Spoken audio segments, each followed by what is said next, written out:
Com o Banco BS2 você tem muito mais. Tem conta digital gratuita, ilimitada e resolve tudo pelo celular. Tem investimentos com assessoria especializada e controle total pelo app. Tem conta internacional com saldo em dólar convertido direto da sua conta no Brasil. E ainda tem o BS2 Empresas, uma solução completa, sem mensalidade e 100% digital. Abra sua conta, Banco BS2. Tem mais quem tem.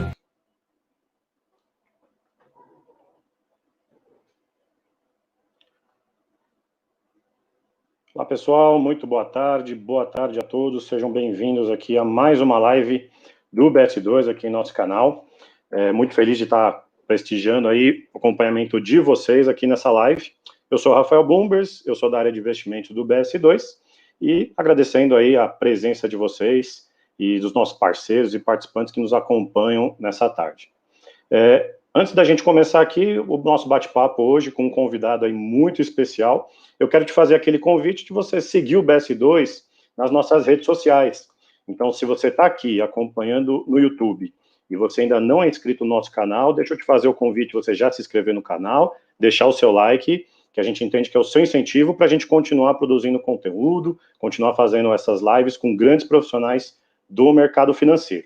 E se você gosta de interagir em outras redes sociais e acompanha a gente também em outras redes sociais, é muito simples de achar o BS2 também. Então, anota aí. Instagram, Facebook, LinkedIn, canal do Telegram nós temos também. E no Twitter, você procura lá por @BS2Hub. Então, todas essas redes sociais nós interagimos através do @BS2Hub. Válido lembrar que no Instagram nós temos o BS2 Flamengo também. Então, você pode interagir também pelo BS2, @BS2 Flamengo. Então, fica o convite para acompanhar em todas as nossas redes sociais. Bom, estamos no momento aí do cenário econômico, de incertezas, que nos geram algumas dúvidas e nos deixam a curiosidade de algumas situações em relação ao mercado financeiro. Então, nosso time está sempre pensando aqui em trazer especialistas para falar de mercado. Hoje a gente vai falar um pouco mais específico sobre o mercado de crédito privado, quais são as oportunidades e os riscos apresentados em relação a esse tipo de investimento para o cenário econômico atual. Então, eu estou convidando agora para participar com a gente o Rodrigo Dias. Rodrigo é um profissional aí renomado de mercado, ele irá nos prestigiar com os seus conhecimentos sobre economia e sobre o mercado de crédito privado nessa tarde. Rodrigo, ele é CEO da Butia Investimentos, uma das grandes parceiras aqui do BS2. Ele já possui mais de 20 anos de experiência no mercado financeiro e também no mercado de capitais. E atualmente, Rodrigo é sócio, fundador e sócio CEO da Butia Investimentos desde 2015. Rodrigo, tudo bem? Seja bem-vindo aí à nossa live. Olá, Rafael, tudo bem? Como é que vai? Boa tarde a todos. Espero que todos estejam bem e se cuidando. Para mim aqui é uma alegria, é uma grande oportunidade para estar conversando aí com todos vocês nessa tarde de hoje. Muito bacana, Rodrigo. Obrigado mais uma vez pela sua participação. Só lembrando a todos aqui que vão acompanhar aí as ponderações, as explicações do Rodrigo. Se você tiver dúvidas a respeito sobre o mercado de investimento, sobre o mercado de renda fixa, sobre o mercado que compõe aí a parte de crédito privado, nosso chat está aberto, você pode mandar algumas perguntas aqui que o Rodrigo vai responder ao final, tá? Mas antes dessas perguntas chegarem, Rodrigo, eu queria te fazer uma pergunta, então quero começar aqui abrindo, te perguntando o seguinte: como é que vocês da Butia estão olhando atualmente para o nosso cenário econômico, né, olhando o momento atual e as perspectivas? E claro que a gente não tem aí a resposta, né, mas talvez seja sempre a pergunta de $1 milhão que a gente venha fazer aí ao longo do tempo no mercado financeiro, né? Quando tudo isso vai passar? Bom, de fato é um desafio aí falar, né, de futuro econômico, né? Mas eu vou tentar dividir aqui talvez em dois momentos, tá? Primeiro que seria um cenário de curto.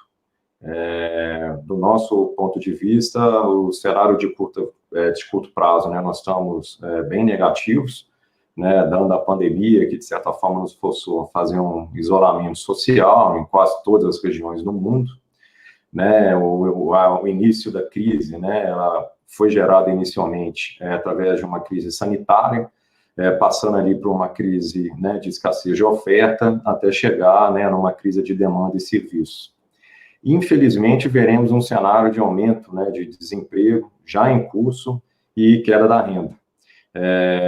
Esse movimento certamente vai afetar, né, a questão do PIB global no ano de 2020, tá? Bom, aí a grande dúvida, ou talvez aí as maiores incertezas, é com relação ao médio e longo prazo, né?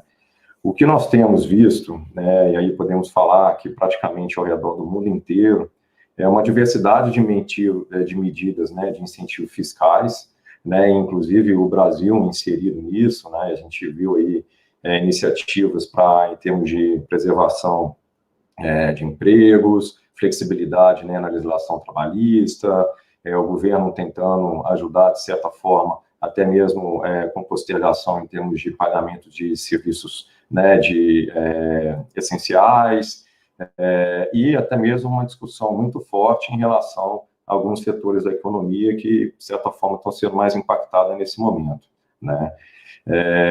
Então, ou seja, esses incentivos, ou seja, essas medidas emergenciais, elas podem nos trazer, né, uma surpresa positiva e sustentar a economia mundial a partir de 2021. Bom, trazendo um pouco mais aqui para o nosso mundo e falando de Brasil, eu acho que a gente tem uma situação especial, né? Nós estávamos entrando num momento de ciclo econômico rápido, quando nos chocamos, né, de frente com a pandemia. Nesse momento, tanto o poder público e privado foi obrigado a mudar seu planejamento de modo a superar esse momento, né? Entendemos, né, que existe alguns pontos de incerteza que podem nos guiar num momento pós-crise, tá? Então, assim, trazendo um pouco para projeções, quanto que, né, que a gente espera de crescimento para a economia, tanto para o ano de 2020 e a partir de 2021, eu acho que nós, por exemplo, para 2020, né, fica aqui o que seria uma matriz. Então o mercado hoje vem discutindo muito o que seria o tempo de isolamento, né, versus o que seria a velocidade da recuperação da economia, ou seja, o quão dinâmico nós seríamos, né, em termos para recuperar a nossa atividade e a nossa rotina, trazendo um pouco de algumas experiências de alguns países que já estão flexibilizando, né, essa questão do lockdown. Podemos citar aí principalmente China.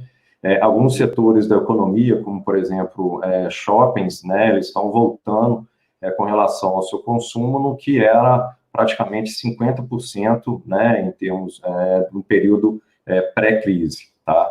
Um outro fator que, para o nosso caso, é bastante delicado é a questão fiscal, né? Então, nós já vimos fazendo um trabalho muito forte, conseguimos aprovar no passado a reforma da Previdência, que em tese nos vai trazer aí uma série de economia, mas isso aí em um prazo um pouco mais longo, né? E é muito importante o que vem sendo debatido, principalmente entre o Executivo e o Legislativo, é que esse aumento de despesas, né, para a saúde e também de preservação do emprego não se tornem permanentes, e sim sejam, né, medidas provisórias. É fato que esse ano a gente vai aumentar o nosso déficit primário. Muito se fala aí, né, num déficit primário aí de um aumento na ordem aí de 6% do PIB. Isso é razoável, dado esse momento. Óbvio que todos os esforços agora vêm para preservar vidas, né? No segundo momento, essa questão, né, da parte econômica. Mas o ponto central, né, que vem sendo discutido, a maioria dos debates entre os economistas, é a questão da preservação do teto de gastos. Ou seja, a gente não pode deixar, né, que de certa forma essas medidas que estão sendo feitas aqui ocorram como foi no passado. Isso aí acabam sendo medidas permanentes, né? Então acho que o time da economia liderado por Guedes, eu acho que ele tem sido ali um pilar em relação, né, todo esse debate, e ao mesmo tempo tentando manter aí essa austeridade fiscal. Bom, um outro ponto que vale chamar atenção nesse momento é a questão, né, que o governo vem buscando um apoio com o Centrão, né, de modo a minimizar o ruído político, né? Então, uma dúvida que, de certa forma, a gente vem discutindo muito internamente e quase todos os debates também acabam trazendo, é como será a relação daqui para frente entre o executivo e o legislativo, né? Isso porque nós sabemos ainda da importância, né, da manutenção das reformas, e aí podemos citar da reforma tributária, podemos falar do marco regulatório de saneamento básico, a reforma administrativa. Lógico que vários desses debates, eles vão precisar ser ajustados, né, a esse momento pós-pandemia, né, então, ou seja, discutir a reforma tributária como estava sendo discutido no passado, eu acho que, de certa forma, não vem mais ao caso. O próprio teto dos gastos para o próximo ano, ele já inicia, né, estourado, então, ou seja, vamos ter que rediscutir, né, todo esse arcabouço. Bom, outro ponto também, né, que nós veremos muito possivelmente, pelo menos é a nossa convicção, mudança de hábitos, né? Então, isso vai trazer mudança em termos de relação de consumo, relação de trabalho, né? Até mesmo numa relação social, né? Então, essa questão do vírus, de certa forma, ele vai permanecer durante algum tempo entre nós, então, muito certamente nós vamos ter que nos adaptar a esse novo momento, né? Esse novo normal, tá? Em relação, em termos de projeção, e aí, tanto para esse ano, aqui a gente vem trabalhando aqui com o que seria uma queda de aproximadamente 5%, tá? Tem algumas casas que trabalham com nível um pouco mais baixo, a gente vê, de certa forma, aí, os mais otimistas com uma queda por volta de 2,5%, os mais pessimistas chegam até próximo a 10%, mas nós estamos trabalhando com algo em torno de 5% de queda para a economia esse ano, tá? Para o ano que vem, a gente já vê uma recuperação gradual da economia, isso principalmente, né, acentuando mais a partir do segundo trimestre, tá? E entendemos que é factível termos ali um crescimento na ordem de 3% para 2021. Isso considerando principalmente o ponto das reformas que você citou, apesar de serem pontuais, mas necessárias para esse crescimento. Com certeza, eu acho que a continuidade da reforma, né, essa agenda positiva para o Brasil, isso, sem dúvida nenhuma, vai ser, né, um grande combustível para que a gente possa continuar, né, com o nosso alavanca do nosso crescimento, né, como eu mencionei. Essa questão agora, né, em termos dessas medidas emergenciais, elas vão agravar bastante o que seria a nossa relação dívida-PIB, né, então, muito provavelmente a gente vai furar a casa de 90% do PIB, né, com a nossa dívida bruta pública. Então, isso é um ponto de atenção. De toda forma, eu acho que vale mencionar que também isso não é um fator isolado para o Brasil. Praticamente quase todos os países fizeram medidas, né, de incentivo, então todos vão ter uma deterioração, mas, de fato, o Brasil ele tem aqui, né, um colchão mais curto. Isso quando comparado a alguns países desenvolvidos, como principalmente a região da zona do euro e também Estados Unidos, onde que nos deixa uma posição menos favorecida, né? Então, para que a gente possa recuperar aqui, né, não só a questão de credibilidade, com relação de confiança, com relação de atrair, né, o investimento privado, porque muito, né, do que vem se discutindo, até mesmo algumas possibilidades de pacotes de infraestrutura, isso só vamos conseguir viabilizar isso com dinheiro privado, né? Então, é importante que isso esteja, no mínimo, encaminhado e sendo debatido, para que a gente consiga, de fato, né, atrair investimento e, na sequência, geração de emprego. Certo. Você falou aí em dinheiro privado, eu vou aproveitar esse gancho e para a gente discutir aqui até a proposta da nossa live, muitos investidores, clientes estão perguntando para a gente em relação à situação atual, observando esse mercado de crédito privado, né? A Butiá, que é especialista nesse tipo de investimento. Então, como é que você está olhando para esse mercado agora, né? Os impactos desse cenário, incluindo os fundos de renda fixa que vocês fazem a gestão também? Tá bom. Bom, acho que para falar de crédito privado e o momento atual, se você me permitir, Rafael, eu queria voltar um pouquinho para o ano de 2019. Porque, de certa forma, né, a estratégia de crédito privado, ela já vem passando por uma volatilidade maior nos últimos, 7, 8 meses. E aí, voltando um pouquinho mais no que foi o início do ano de 2019, eu acho que é importante mencionar que essa estratégia tinha sido uma das preferências, ou seja, uma das campeões de venda em termos, né, de procura de investidor, em termos de fundos, né, e o que provocou uma forte demanda, né, por relação de títulos privados, e que gerou uma certa desequilíbrio naquele momento, dado esse grande volume, né, de captação que os fundos estavam sofrendo, e um achatamento no que seria, né, das taxas desses títulos, ou seja, o que a gente chama de spreads, tá certo?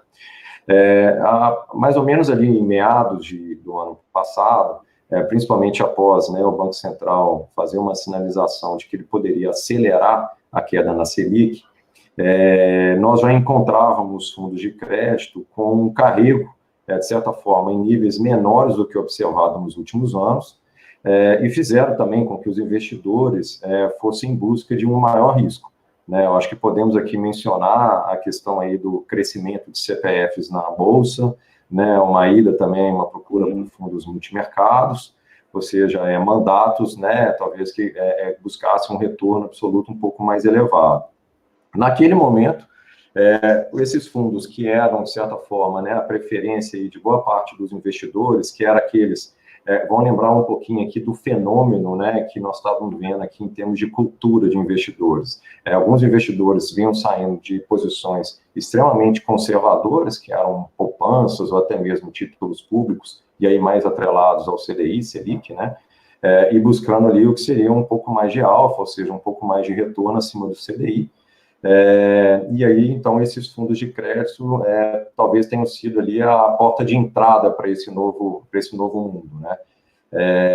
E aí, se deparando, né, com essa nova visão, esse clima um pouco mais de visão construtiva, né, para o Brasil começando a crescer um pouco mais, apresentar de fato crescimento, Bolsa mostrando também retornos um pouco mais pujantes, nós vimos ali, então, esse deslocamento, né, para risco, e os fundos de crédito começaram, então, os que eram campeões de captação começaram a sofrer resgates, tá? Como consequência desses resgates, o mercado começou, e aí pegando aí não só os gestores, como até mesmo as pessoas físicas, né, que também compraram debêntures incentivadas, começaram a acessar o mercado secundário, vendendo títulos, e gerando um novo desequilíbrio de preços, né, dessa vez agora com um movimento contrário, né? Então, no início do ano, a procura fez com que, né, o spread ele achatasse, trazendo até um retorno positivo mais forte para o investidor, e nesse momento agora que estava, né, mais vendedor, o spread, né, ele aumentou, trazendo ali retornos negativos, tanto para os títulos de crédito privado, como também, por consequência, né, o que era as cotas dos fundos, né? Mais ou menos ali entre dezembro, 19, fevereiro, e aí marcando um pouco mais ali na primeira e segunda quinzena, na primeira semana e segunda semana de 2020, o mercado de crédito já vinha, né, passando por uma recuperação, voltando ao seu normal, né, refletindo, então, novamente, retornos positivos para os fundos.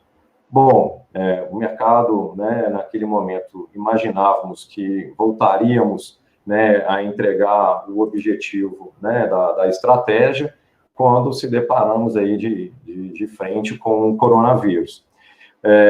Mais precisamente ali, um pouco antes do Carnaval, e principalmente ali naquela quarta-feira de cinza, né, o mercado entrou em pânico. E aí falo o mercado como o mercado financeiro como um todo, tá? Então, naquele momento onde que o vírus, né, saiu do que era na Ásia, né, mais focado ali do que seria a China, e começou a caminhar mais para o sentido do Ocidente, né, e pegando aí alguns países, e aí talvez a Itália tenha sido naquele momento o principal foco, os mercados financeiros entraram no modo pânico, e aí a gente viu praticamente quase todas as estratégias passando por momentos irracionais de preços, tá? Então a gente pode comentar aqui Bolsa de Valores, passando tanto por, né, o Ibovespa, a Bovespa, as bolsas americanas, as bolsas, né, europeias. A China chegou, inclusive, a fechar o mercado por lá, né? Tivemos aqui também os títulos públicos, e aí até os que sentiram mais foram os atrelados a juros reais e também os pré-fixados. Câmbio também, a gente começou a ver o dólar se valorizar frente a praticamente uma cesta de moedas, aí olhando tanto para moedas emergentes como também moedas de países desenvolvidos.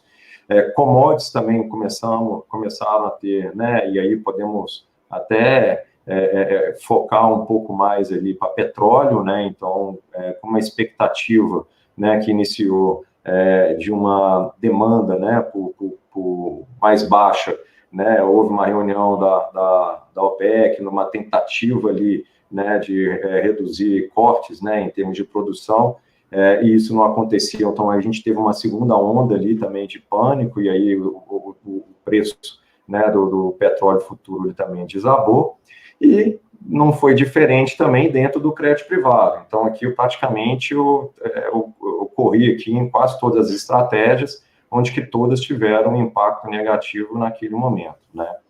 Trazendo aqui um pouco mais para a nossa conversa, né, que é a questão do crédito privado, a gente teve uma adicionalidade de preço, onde observamos ali, né, um volume, de novo, de vendedores maior do que de compradores, fazendo com que o mercado ficasse, um termo com que nós estamos utilizando, que ficasse seco, tá?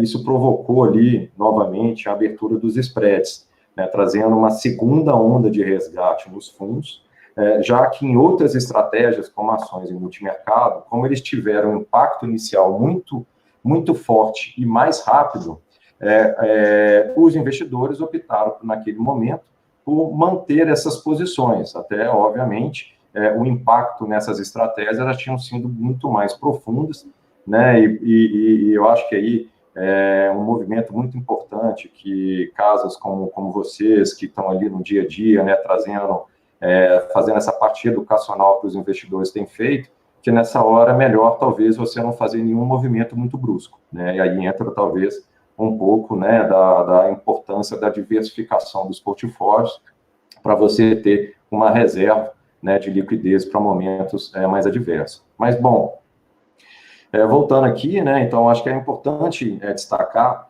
que esses retornos negativos que sentimos recentemente na cota dos fundos, eles não foram ocasionados, né, por uma piora em termos de risco de crédito das companhias, tá?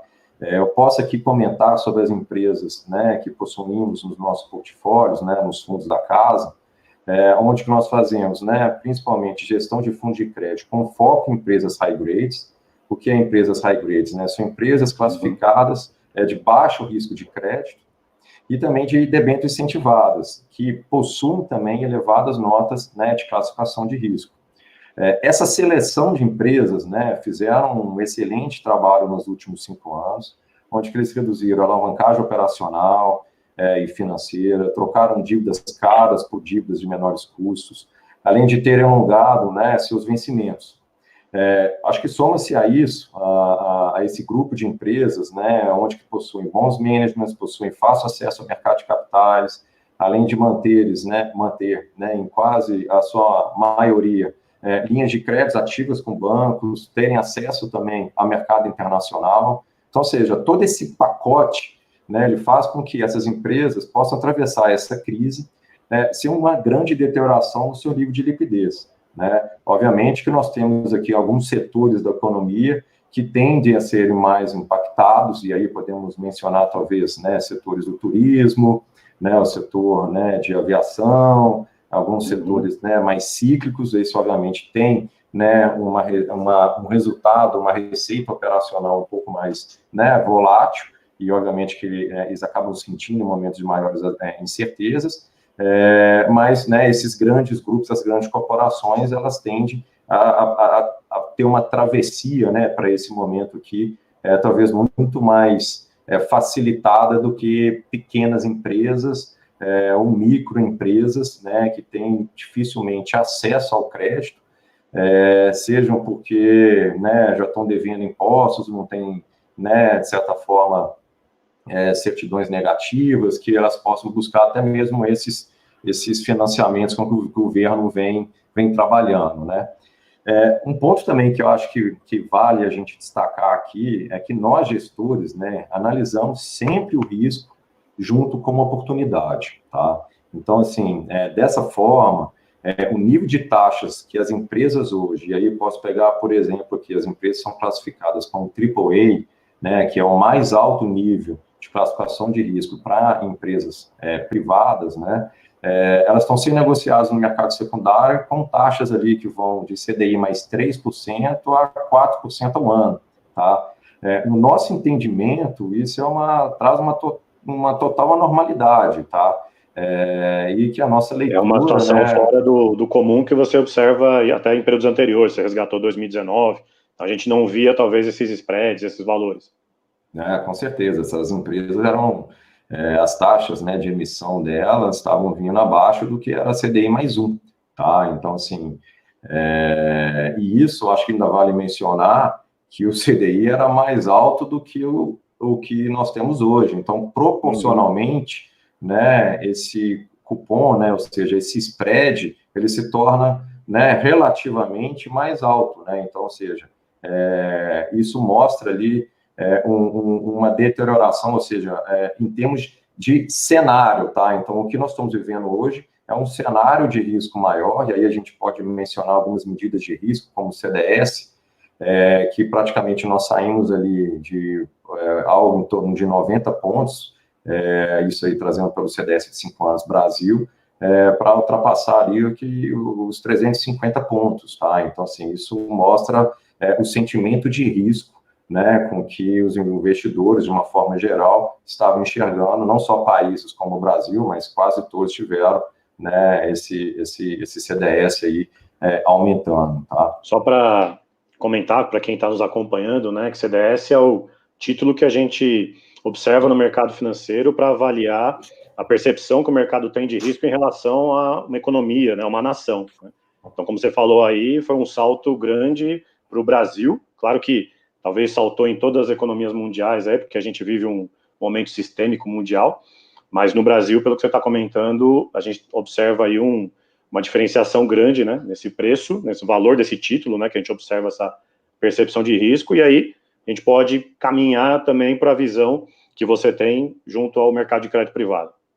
Exatamente, né? Então, fazendo uma proxy aqui, houve uma deterioração, né, conjuntural, né, olhando não só mundial, mas focando para o Brasil muito forte.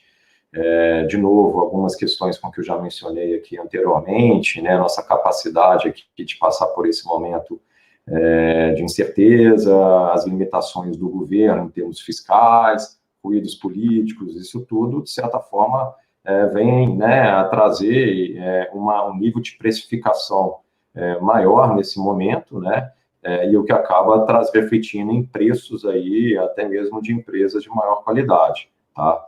Então, assim, só para resumir, né, nós temos aqui hoje, né, uma leitura que o carrego, né, desses papéis em carteira se mostram extremamente oportunísticos ou até mesmo traz uma atratividade muito grande para a manutenção desses papéis em carteiras, tá?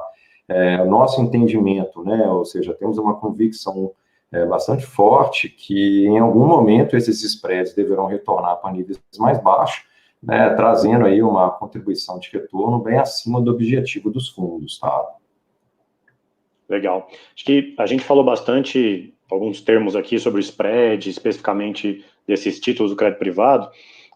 Queria pedir para você traduzir um pouco, né, o que é esse termo para quem nos acompanha aqui e a diferença que isso faz em relação aos valores atuais, né, de prêmio que a gente tem nesses títulos, para a relação do ano passado e olhando para frente, aí, como você comentou agora, só para a gente traduzir um pouco aí para o investidor que talvez não entenda exatamente o termo do spread nesses títulos de crédito privado.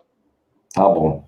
Só para pegar um pouquinho, por exemplo, aqui, o que era o carrego do nosso fundo, vou focar primeiro aqui no nosso fundo Butiá Top Crédito Privado, que concentra a estratégia, né, de high grade. Depois posso também comentar aqui o nosso fundo, né, o Butiá Debênture Incentivado, que é uma estratégia de crédito privado também, mas que tem foco, né, em fundos que são incentivados e voltados para a infraestrutura.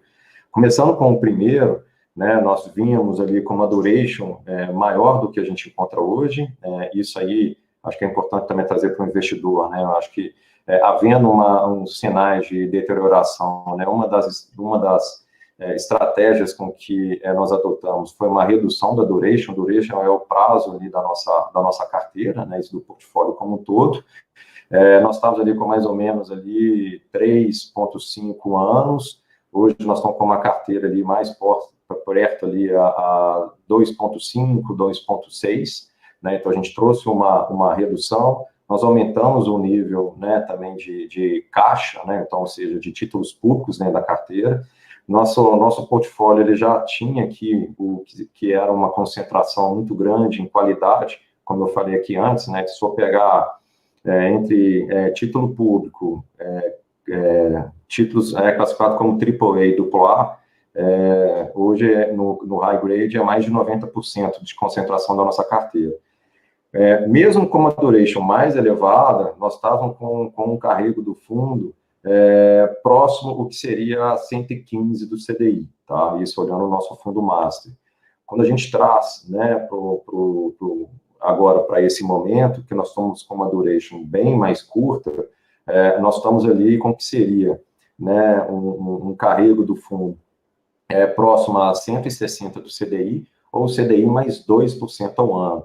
Então, ou seja, aumentou muito forte o que é o carrego, né, dos títulos que estavam no período pré-crise, para esse período agora que nós estamos vivendo da crise, em relação só nessa correlação foi dessas taxas, tá? Acho que só para poder adentrar um pouco mais, como você pediu, o que é o spread, o que são as taxas, para você fazer uma marcação a mercado dos papéis, a gente utiliza o que seria algumas variáveis, as principais delas que seriam, né, a taxa de emissão, que é a taxa de fato com que a empresa, né, ela faz geralmente um processo de book building, ou seja, leilão, que é definido nesse leilão, que seria o preço de remuneração para o investidor, ou seja, essa taxa ela é contratada, só que o mercado, né, no mercado secundário, você tem, né, as negociações de compra e venda, né? Então, como eu mencionei aqui, em diversos momentos, ora, você está com uma pressão maior de ofertantes, uma pressão maior de demandantes, o que faz mexer, né, nesse nível de spread, que nada mais é que as taxas,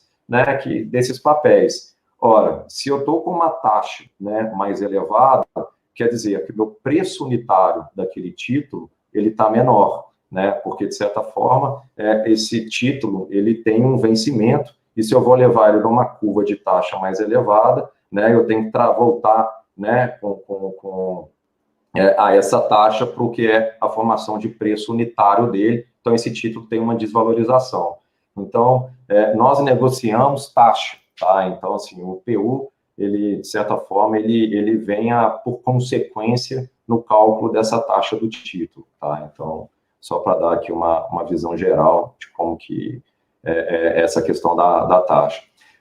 Só para entrar aqui um pouco mais no fundo de debênture incentivado, esse fundo nosso, vale destacar que é um fundo para quem é um investidor que busca ali, né, ter um percentual do seu portfólio atrelado a juros reais, ou seja, esses títulos, diferentemente do que né, do high grade, que são papéis majoritariamente, né, emitidos em CDI, esses outros debêntures são emitidos indexados a IPCA. Nós não fazemos hedge para essa estratégia, isso de forma estrutural. Nós utilizamos hedge sim para esse fundo somente para controlar risco, tá? Então a gente tem algumas medidas de risco como o BEVAR, onde que a depender ultrapassando o que né, o nosso limite máximo, a nossa área de risco já nos chama e pede para buscar uma redução, e um dos instrumentos que nós podemos fazer é fazer com derivativo ali um hedge para reduzir um pouco esse nível de risco. Mas essa estratégia, obviamente, como comentei, né, os títulos públicos lastreados ao IPCA tiveram fortes oscilações recentemente, e essa estratégia também, por ser atrelada a IPCA mais juros reais, sofreram o mesmo impacto, né? Então, nós tivemos ali uma abertura, né, primeiro, do que seria a NTNB, que são os papéis do título público indexado a juros reais. Esses papéis abriram os seus cupons, ou seja, abriram a taxa de juros, o que gera uma desvalorização no título, e por se tratar de crédito privado, nós negociamos um spread de crédito em cima do que seria esse título público, tá certo? Então, obviamente que isso aí, em cima de qualidade, né, do risco, ao mesmo tempo também com uma visão, né, isso do risco do crédito e também uma visão de risco de mercado, tá? Só também aqui para dar um pouquinho aqui de pano de fundo para o investidor, no momento antes da crise, nós estávamos aqui com esses fundos, né, trazendo um retorno que seria,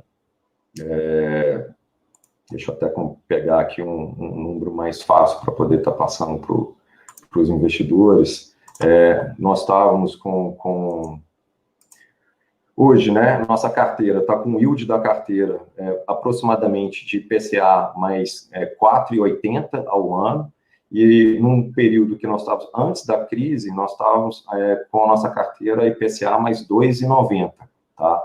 Então, mostrando como que, né, a questão não só, né, do spread de crédito nesse caso, mas também como também o cupom do título público abriu bastante, refletindo, obviamente, né, no carrego da nossa carteira.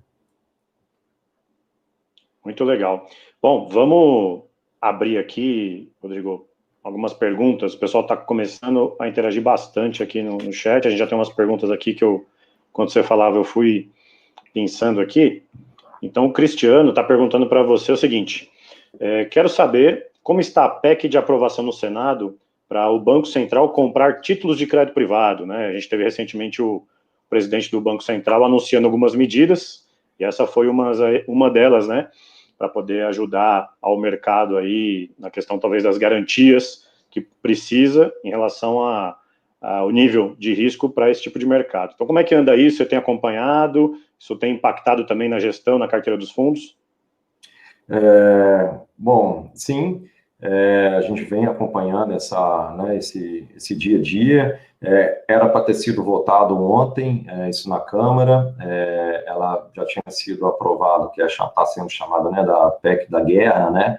Ela inicialmente passou pelo Congresso, foi para o Senado, o texto foi modificado pelos senadores e agora retornou para o Congresso, tá? Para a Câmara. E ontem, né, era para ter sido pautada, acabou que ainda não chegaram num consenso em algumas alterações que, de certa forma, querem ser para esse texto, mas foi sinalizado pelo Maia que na segunda-feira esse assunto vai ser pautado, tá?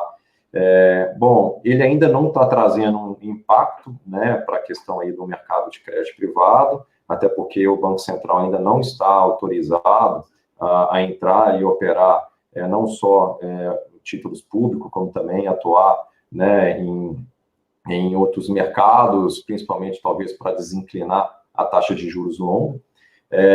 Mas nós entendemos que isso é uma medida bastante positiva, tá? Isso aí já é praticado por outros banqueiros centrais. O Fed, então, tem uma gama muito maior em termos, né, de instrumentos para poder fazer compra de títulos, inclusive de empresas menores. Aqui eles fizeram ainda alguns tipos de corte em termos de elegibilidade do Banco Central em operar, ou seja, as empresas, né, elas têm que ter rate, elas têm que ter um rate superior a duplo B, então, ou seja, e tem que ser também no mercado secundário, não pode atuar no mercado primário. Né? Então, assim, isso foi, né, bastante debatido, não só com Roberto Campos Neto, que é o atual, né, presidente do Banco Central, como também até outros banqueiros centrais que passaram, né, pelo BC, foram ouvidos também, tá? Então, a gente vê isso como bastante importante para uma normalização em relação aí ao mercado secundário. Agora, vale destacar que existe um lado que a gente fala muito no mercado financeiro, que é a parte, né,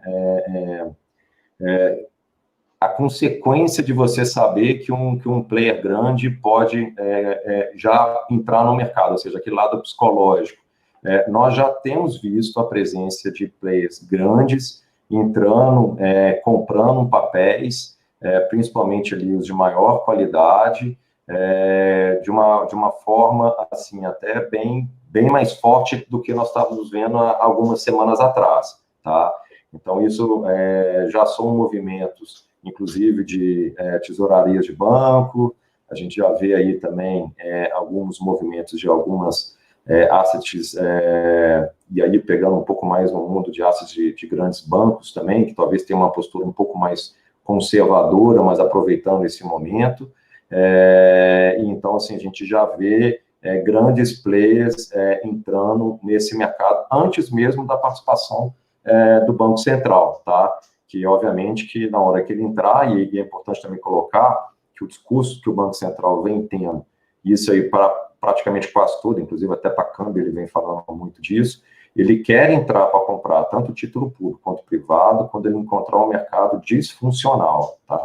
Então, havendo uma disfuncionalidade de preço, posso citar como exemplo aqui a última sexta-feira, né, nós, pelo menos lá internamente estamos chamando, né, do evento Moro, onde que as curvas DI abriram muito forte, muito provavelmente, se o Banco Central talvez já tivesse autorizado a entrar no mercado, ele poderia talvez ali gerar uma liquidez e normalizar, né, o mercado naquele dia, tá? Então, só para dar aí um exemplo para ilustrar o poderio que o Banco Central pode vir, ou a forma que ele pode vir entrar no mercado.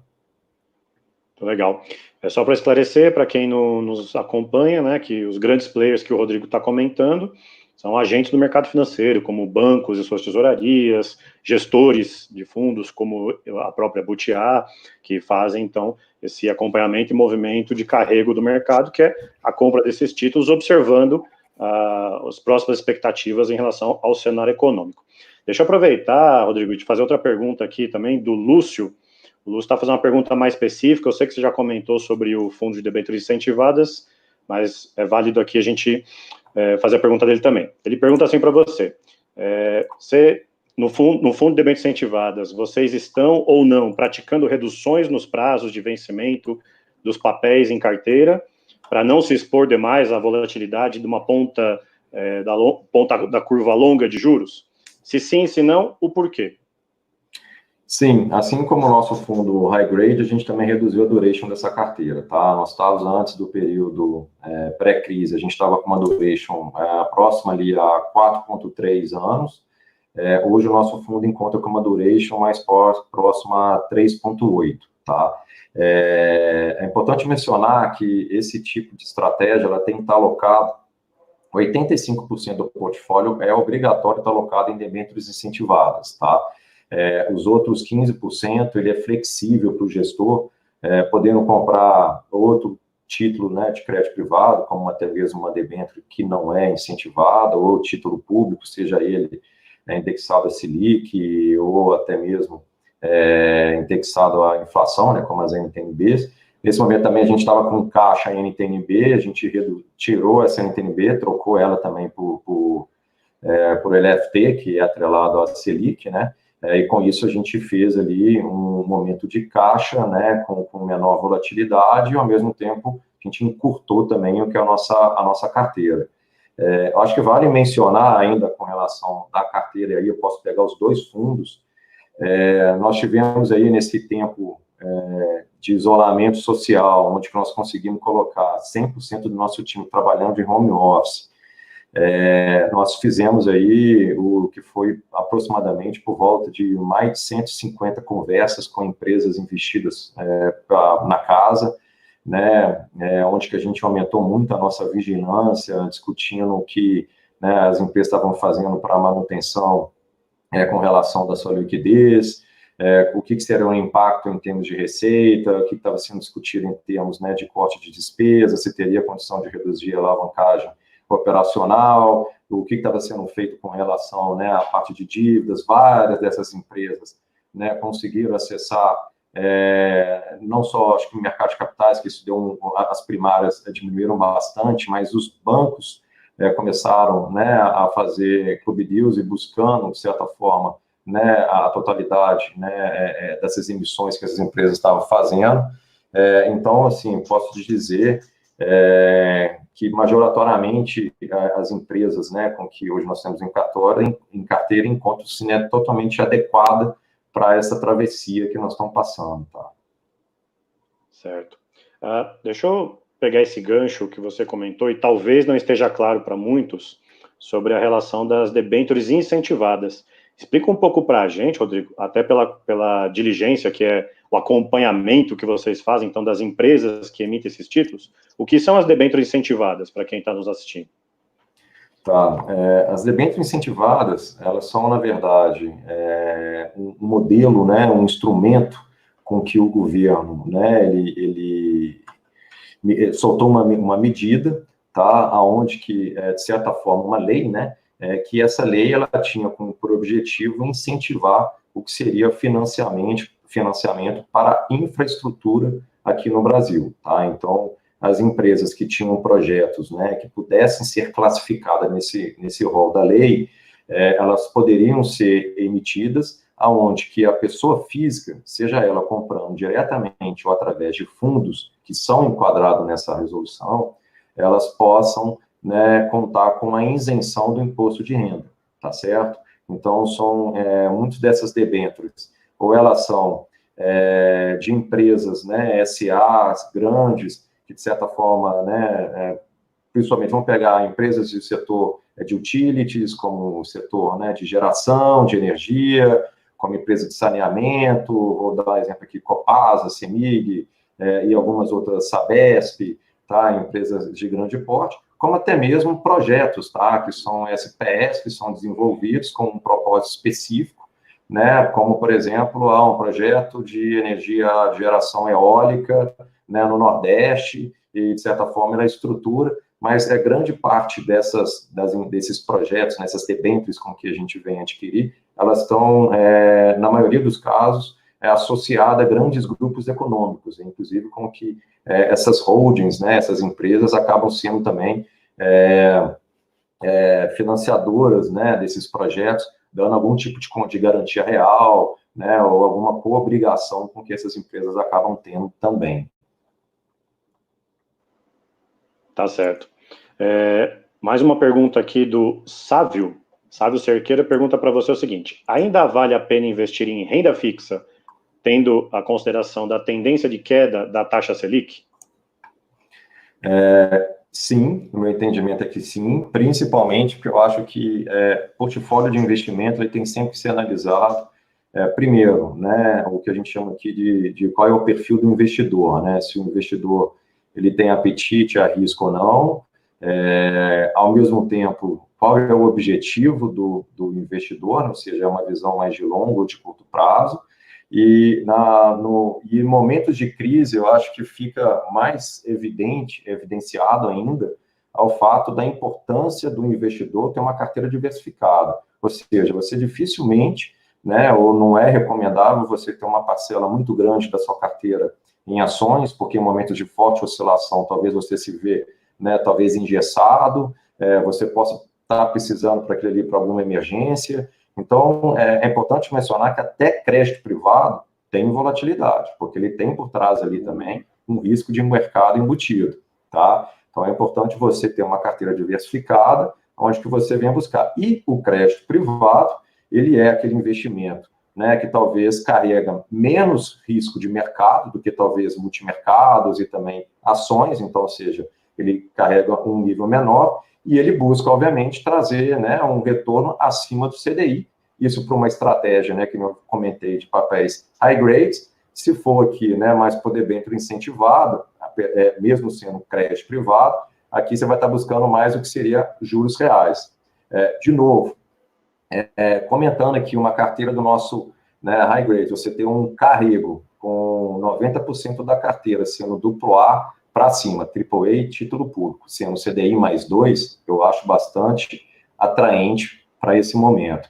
Além disso, se você for pegar, né, o que seria para os debêntures incentivadas, nós estamos falando aqui de IPCA, mas quase 5% ao ano, tá? Então, assim, são prêmios, né, obviamente que você tem aqui um risco por trás, mas é totalmente adequado. Eu acho que o prêmio hoje não condiz com a qualidade dos portfólios, tá? Então, sem dúvida nenhuma, eu entendo que para quem tem, né, capacidade de comprar e ter um pouco de paciência para carregar, né, esses investimentos, ele vai ter um retorno acima do objetivo dos fundos, tá? Certo. E olha que interessante, você falou da diversificação. Eu vou pegar a pergunta aqui do Michel Mesquita, que faz essa seguinte pergunta para nós: já é momento para pequenos investidores voltarem a investir?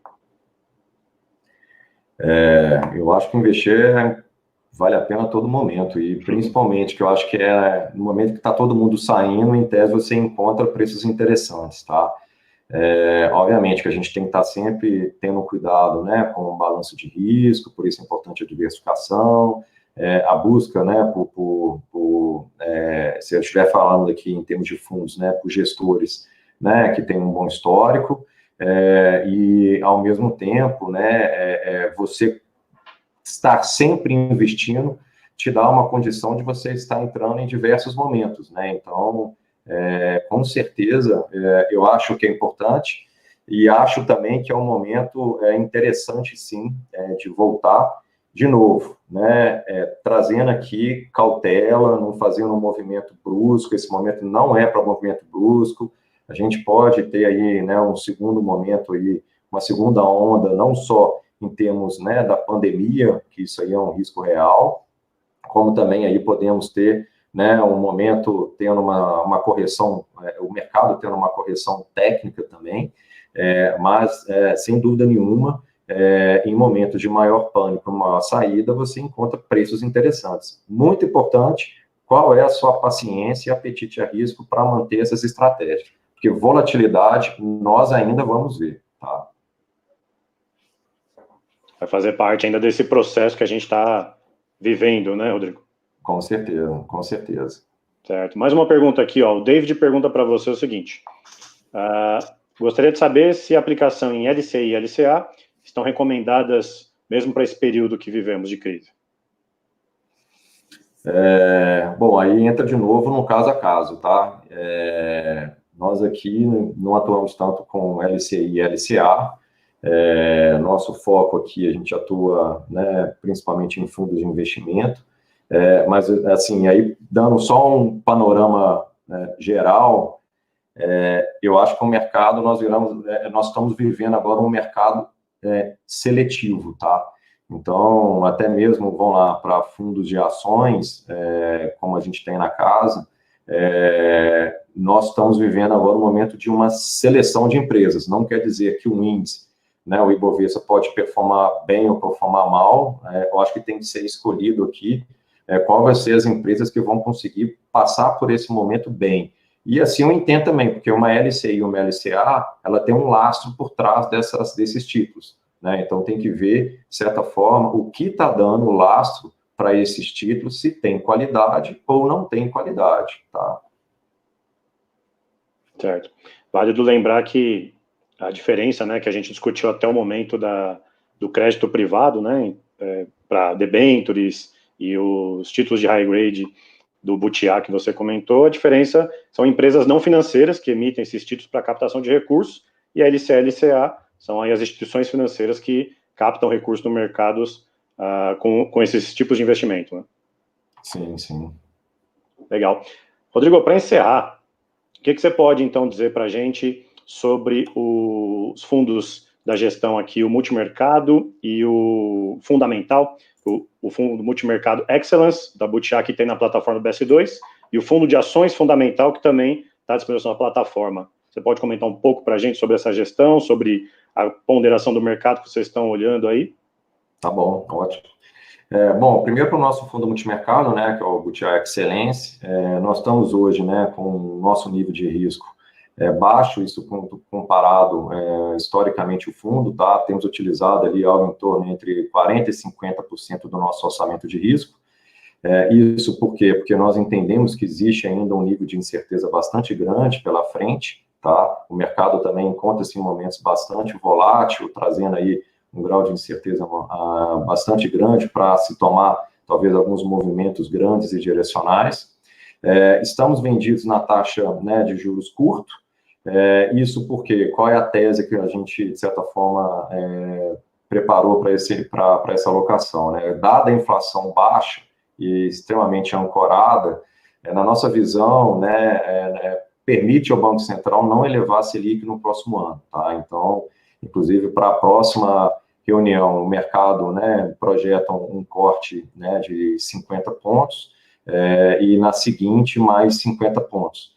É importante mencionar aqui que a opinião da casa é que, nesse momento, talvez, a gente entende que não seria, talvez, a melhor atitude do Banco Central fazer esse corte, porque talvez seria muito pouco estimulativo para a economia, né, reduzir juros nesse momento, geraria uma pressão adicional ao câmbio, né, que já está no patamar elevado, e, de certa forma, acho que o papel, né, do Banco Central não é somente, né,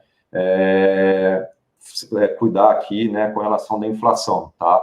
Então, acho que, assim, nesse momento, acho que o balanço de risco que nós estamos vivendo é importante, talvez, a gente ter ali o que a gente chama até, né, do carry, né, dos juros aqui, que poderiam trazer novamente dinheiro do estrangeiro para o Brasil, né, e, de certa forma, reduzindo, isso poderia fazer de novo mais um movimento brusco de saída de capital. Vemos aqui um prêmio de risco bastante atraente em juros reais longos, tá? Como eu mencionei aqui das NTNBs, nós estamos tão posicionados ali em versos mais longas, estamos com alocação em ouro, tá? E aí em contratos futuros, o que nos proporciona, na verdade, um hedge para a nossa carteira.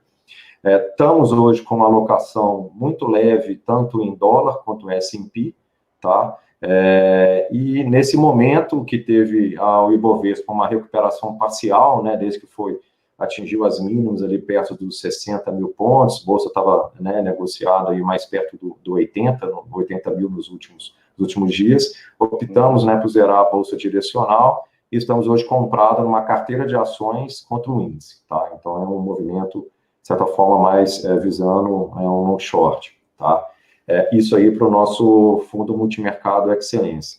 Trazendo aqui para o fundo de ações, né, que é o Butiá Fundamental, nós erramos no início dessa crise, tá, por pensar que o impacto econômico seria pequeno, revisamos o nosso cenário, tá, a partir do momento que a gente viu que o impacto seria, de fato, né, bem agudo, e o tempo para nós é incerto, né, como a gente mencionou aqui no início, a gente não sabe como é que vai se dar essa dinâmica aí da flexibilização desse isolamento. Então, a gente fez um balanceamento no nosso portfólio, tá? Então, a gente buscou uma seleção de empresas divididos em dois grupos. Um grupo que seria de empresas mais resilientes, ou que tinham mais resiliência operacional, tá? E de qualidade, que estavam cara na maioria desses cases, e com a forte queda, os preços ficaram interessantes. Um segundo grupo que nós também entramos foi de empresas, né, que podem se recuperar mais rapidamente no pós-crise, seja, né, por consolidação de mercado ou por estar em setores que podem se beneficiar, né, dessas mudanças de hábitos. Posso comentar aqui, por exemplo, na parte de varejo aqui, as empresas de e-commerce, né? Então, assim, o que seria de nós nesse momento aqui se a gente não tivesse aqui, né, o delivery, né? Então, a gente fez alguns balanceamentos aí dentro do nosso portfólio e que a gente vem colhendo aí um resultado de curto, né, bastante positivo, pelo menos nesse mês de abril aí. Muito legal, muito bom. Rodrigo, a gente está chegando então ao final da nossa live de hoje. Eu quero muito agradecer a sua participação, deixar aí alguns minutos para você dar as suas ponderações finais. Eu que agradeço, Rafael, pela oportunidade aqui, né, de conversar aí com vocês, mais uma vez. Também aí agradecer quem teve, né, nos escutou por mais de uma hora, né, e, de certa forma, nesse momento aí, né, desejar a todo mundo aí muita saúde, né, que, de certa forma, respeite aí a questão do isolamento, né, e que cuide não só, né, de vocês, como dos familiares também, né. Eu acho que esse momento aí é de maior cuidado para todo mundo. Acho que esse momento é o mais importante. Legal, Rodrigo, obrigado mais uma vez pela participação. Esse momento foi esclarecedor, né, para todos nós, para quem aqui também nos acompanhou nessa live. Eu quero lembrar a todos que os produtos, os fundos de investimento bem citados e explicados aqui pelo Rodrigo, você encontra todos na plataforma do BS2, e por isso eu também vou te convidar a abrir a conta no BS2. Então, você encontra facilmente o BS2 na sua loja, na sua store, seja no Android, seja no sistema iOS. Abrir a conta com a gente, ter acesso aos produtos com essa gestão qualificada e profissional do Rodrigo e do seu time. Então, agradecer também pela sua audiência em todo essa 1 hora aqui dessa live que a gente fez, e não se esquecer de nos seguir em todas as redes sociais, lembrando que @BS2Hub você encontra o BS2 e pode interagir com a gente em todas as redes sociais. E antes de a gente ir embora, deixa o like aqui no vídeo, se não for inscrito, se inscreve no canal. Um abraço e até a próxima. Até mais.